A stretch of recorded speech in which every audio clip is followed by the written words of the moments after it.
Okay, so before we move on, I've got the magnet at the top there, I've got the magnet at the bottom, and the magnet at the side.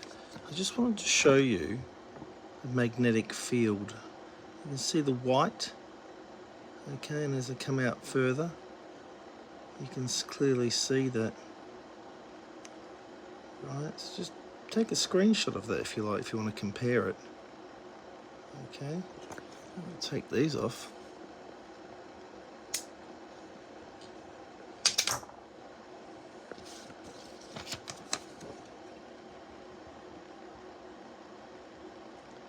See, it doesn't go to the sides as much.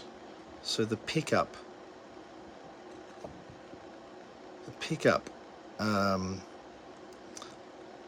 of the magnetic reed switch hasn't got as much duty time.